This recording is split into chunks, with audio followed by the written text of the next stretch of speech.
Yes, guys, welcome back to the channel. Welcome back to a brand new video. This is the latest Arsenal news and transfer news as well. We're going to be talking about Dusan Vlahovic. Arsenal expected to make a move for Dusan in January. That depends on how we can sell and how well we can actually bring in some money. The Times are saying that Arsenal don't expect to make big money moves this month because they don't think the likes of Ramsdale, the likes of ESR can be sold on the January transfer market, very, very well. But of course, we'll be diving into that story. Arsenal also eyeing a move for Hato, and the Telegraph have written an extensive piece about that. We'll dive into that. And Tierney as well. Is he coming back at the Emirates Stadium this January transfer window? So hit the like button, subscribe to the channel. Tierney is unrealistic. Dusan Vlahovic is realistic. Are you content with Arsenal going on to pursue Dusan Vlahovic over Tierney? Or you think Vlahovic is not on form? Tierney is still the better player. If you get him in January, it's the same thing as getting him in the summer. I want your thoughts. I want your opinions as well, right in the comment box below. So let's get into it. Arsenal expected to make a move for Dusan Vlahovic. According to sources in Italy, Arsenal should be making a bid around 50 million euros. Now, Juventus are willing to sell. They're willing to listen to offers. Arsenal have always been there checking on the situation of the Serbian striker. We love him. We appreciate him. And a deal actually almost happened in 2022 before he actually crossed over to Juventus. Now, inside sources reveal that Dusan Vlahovic is not happy at Juventus. The player doesn't feel that the kind of football that is being played at Juve suits him as an attacker and suits him, as a player as well. So he wants to go out, out there, find a better club, find a system that can actually suit him as an attacker. And I would say this, I'm not saying Arsenal definitely stand a big chance on Dusan Vlahovic, but when it comes to one club that creates chances and one club that allows attackers to thrive, that should be Arsenal. We create a lot of chances. We really put the ball onto the silver platter. And you look at the amount of chances that Jesus is missing, Saka is missing, Gabriel Martinelli is missing.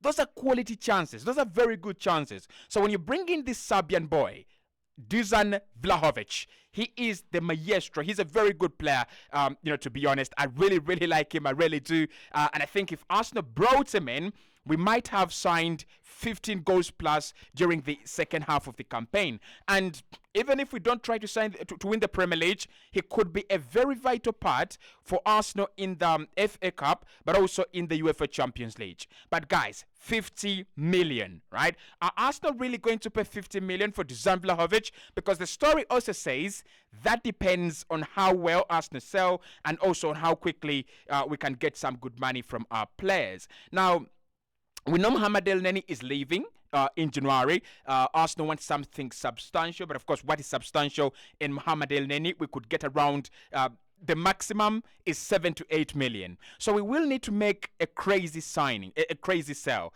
and a big sell. Either Emil Smith-Rowe or Aaron Ramsdale. The latest coming in from the Times shows that Arsenal are not willing to let go of Aaron Ramsdale, and they want to address the situation in the summer. They want to look at it in the summer. At the moment, Mikel Arteta wants his squad intact and untouched. So if we're not selling ESR and we're not selling Edin Ketia and we're not selling Aaron Ramsdale, then raising funds in this January transfer window is actually going to be a very big problem. And of course, we're going to talk about the big January moves that Arsenal are looking at and Mikel Arteta is asking for and what the Times are saying. But it's a no-brainer. We've got to sell to buy, right? That financial situation in which we cannot risk, going out there and spending money that we are not making. And therefore, it's now up to Mikel Arteta whether he wants a striker or not. If he wants to sign a striker, I'm not going to say strikers are not available on the market. They are available on the market, like Sahu Girassi, available, Dusan Vlahovic, available, Hugo Ekitike, available. Strikers are available on the market in January. But do we have the money? No. So it's going to depend on Mikel.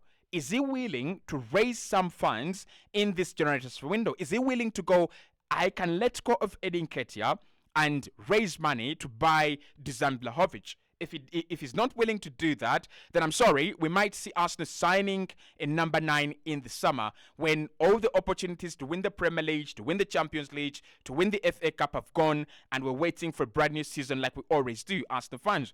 Every single season, we wait for a brand new season. But of course, that is the update on Dusan Vlahovic. I will keep you updated and posted on anything that happens around this deal. It's a big one, and I hope Arsenal can actually do the needful and get him through the door. Now, the Times are also saying that Arsenal are likely to rule out any big January transfer deals because they don't think January is the market for us to maximize the potential and the prices of players that we want to sell. So Mikel Arteta and Edu have literally just gone, we don't think we can get enough money for Emil Smith Rowe in January. We don't think we can get enough money for for Ramsdale. We don't think we can get enough money for Edin Ketia. We shall sell them in the summer. And therefore, the Times are saying that because of this, Arsenal are likely to rule out any signings of Martin Zubimendi, Ivan Toney, the likes of Amadou Onana. All those signings, Arsenal are likely to postpone them. Now, most of the big stories that are coming out show that Arsenal are really comfortable with where we are right now, and Mikel Arteta just wants to add a centre-back or actually a left-back at the moment. So if he decides against selling, and therefore the club don't make any money, I don't think Mikel Arteta is going to push Edu to the wall to bring in big money signings, even when we are, currently kind of broke. That is where we are. So it's a big story. It's a big story because, again, like I've already said, I don't think you sell 5 players in January. I don't think there's so many clubs that are going to come out and, buy Eddie, buy ESR, buy Ramsdale, and you make 150 or 200 million. In the summer, that's a different question.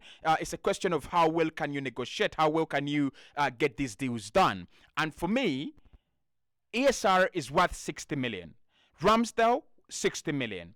Rhys Nelson, Edin Ketia, and all these other players, Elneny, around 40 million. So Arsenal could have a big chance of making about 200 million in the summer if we actually decide to sell well, right? So I don't have a problem with Arsenal being patient and waiting for us to sell at the right time. But that means that we also have to be patient and we have to wait to buy at the right time.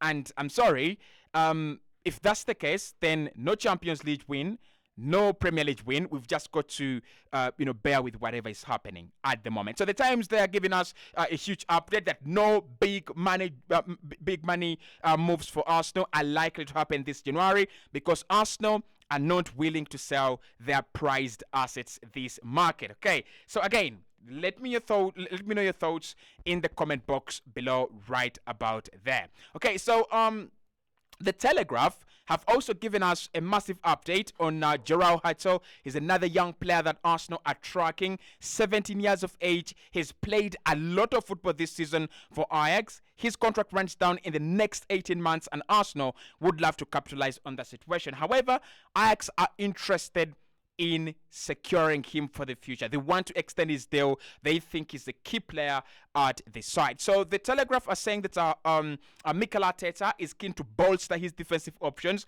and the Dutch teenager would offer the versatility he favors at the back. And they're also saying there that Arsenal are plotting a move for teenager João Hato as the club looks to strengthen Mikel Arteta's defense in the long term. Hato, 17, is regarded as one of Europe's most exciting prospects and can play at centre-back or left-back as well. The Holland international has 18 months remaining on his deal at Ajax, although Ajax want to tie him down to a new long-term deal. Hato's performances have been a bright spark in the challenging season for Ajax, and the feeling in the Netherlands is that Arsenal are more likely to formalize their interest in the summer rather than in the January transfer window. Arsenal have also Arsenal have a recent history doing transfer business with Ajax, having signed Jurgen Timber from the Dutch club in a deal worth £39 million last summer. Earlier on this season, Hato said he would one day like to follow in the footsteps of Timber, who is currently recovering suffering from a major knee injury by also moving to the Premier League. In an interview with EFL Votberg in October, Hato said of Timber, unfortunately, he was seriously injured in his first Premier League game for Arsenal, but still, he is young and he has a bright future actually ahead of him. So that is the boy right there on your screen, Gerard Hato. Arsenal massively interested in signing him, and according to the Daily Telegraph, Arsenal might make the move formal in the summer rather than in January. 17 years of age, 22 million euros market value, 18 months left on his deal. I still think he's going to sign a new deal at Ajax. I'm not going to be deluded. I'm not going to be, overly optimistic. Ajax are good with young players. Come on, they're very good with young players. Now, they've had a few situations that have actually not gone their way. You look at the Mohamed Kudus deal. They should have extended his deal a little bit earlier and got more money out of him. Still, something with Julian Timber. But with Gerard Hato, Arsenal need a quick fix. Arsenal need a quick signing. Is he going to leave Ajax this January? Probably not. Like Ajax, their squad is on the bones. It's bare bones. They can't lose any piece. Every single piece depends on the cohesion in the squad. So I think Gerard Hato will stay at Ajax. He's just 17. I can see him moving out of Ajax at 18, 19, 20 there, right? They're good at selling. That is what they do. They are absolute monsters in the transfer market. But can Arsenal do that deal in January? No. Should we do the deal in January? 17, he's played almost every game for Ajax. That is remarkable. Remember when I said yesterday that I don't think it's a deal that Arsenal should do. He's young and all that. He's played every game for Ajax. And he's one of those players that have actually managed to perform well. So if Arsenal can get him in using the advantage of a deal running down, that could be nice. But again, I don't see how 18 months is something for Ajax to worry about. They will get that deal done. They will extend his deal, and it's going to be there for a longer period of time. So in terms of looking at versatility, the Telegraph is saying that Mikel Arteta is looking for someone versatile at the back, and of course someone long-term, a long-term signing. We brought in Jakub Kiwior. Mikel Arteta thought he would be versatile, playing at left back, also playing at centre back, but he's not that good at left back. And there is a question. Is Kiwior not good at left back, or the demands of Mikel Arteta as manager are actually outrageous? There's a question to be had there. There's a very big question to be had there, right? And I also think every player that is very versatile is not able to invert inside. So Zinchenko can invert inside. John Stones can invert inside. But then you look at the rest of the other players. You look at Kiwior. You look at Partey. At times they're not comfortable coming from wide areas and then inverting into that midfield. It's a whole lot of a job to ask for from a player who's not actually had that kind of education all his life. Okay, so if Arsenal gets him in, we have a left back. We have someone to cover at left back. We are very short there, and that could be a massive deal. Now, there is also a possibility that Arsenal could be considering bringing back Kieran Tierney right in January to cover at left back. So Mikel Arteta's interest is actually at left back in this January transfer window. That is where he wants to strengthen. That is what he wants to do. He wants to bring in a left back. And Kieran Tierney could be one of the options that we actually do. My problem with Tierney, injuries. That is my big problem. Injuries. He can't stay fit. That is number one. And when he's fit, Zinchenko is fit. Now, we know what happened last season. Kieran Tierney was there, and the games that I believe Kieran Tierney was most suited to play in as compared to Zinchenko. For example, Anfield away. I thought Zinchenko should have come off at half time. West Ham away, right? Zinchenko should have come off at half time. And the advantage of having a player like like Kieran Tierney, he is defensively aware and he is defensively able.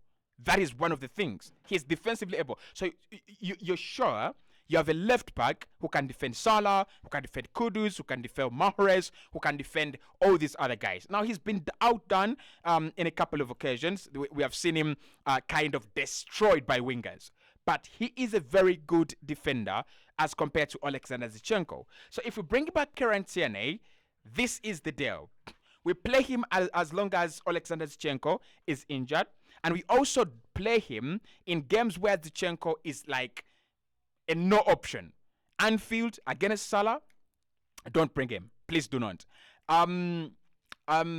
Manchester City Etihad, don't bring Zinchenko. Those are games that Kieran Tierney has to play in. And again, we've been looking at options. Why aren't we scoring goals? Kieran Tierney could be an answer. Like, such a kind of a profile of a player could be an answer. Like, running down the line and bringing in those quality crosses. If you bring in a good striker, maybe Dusan Vlahovic, maybe Sahu Girassi, maybe Ivan Toney, you might need those quality crosses. And him, Tierney, is one of the best players at bringing in those quality crosses. So I want you to know your thoughts there on Kieran Tierney coming back to Arsenal. For me, it's a good deal.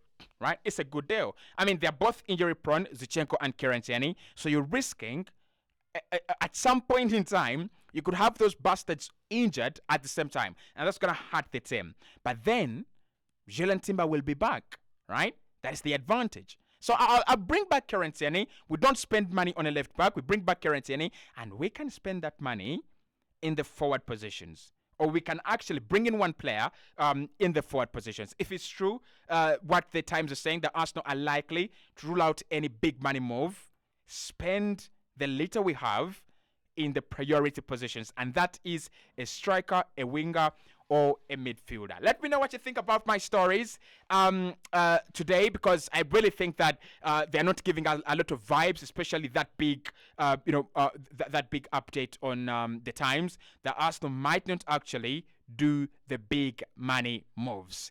Let me know in the comment box below.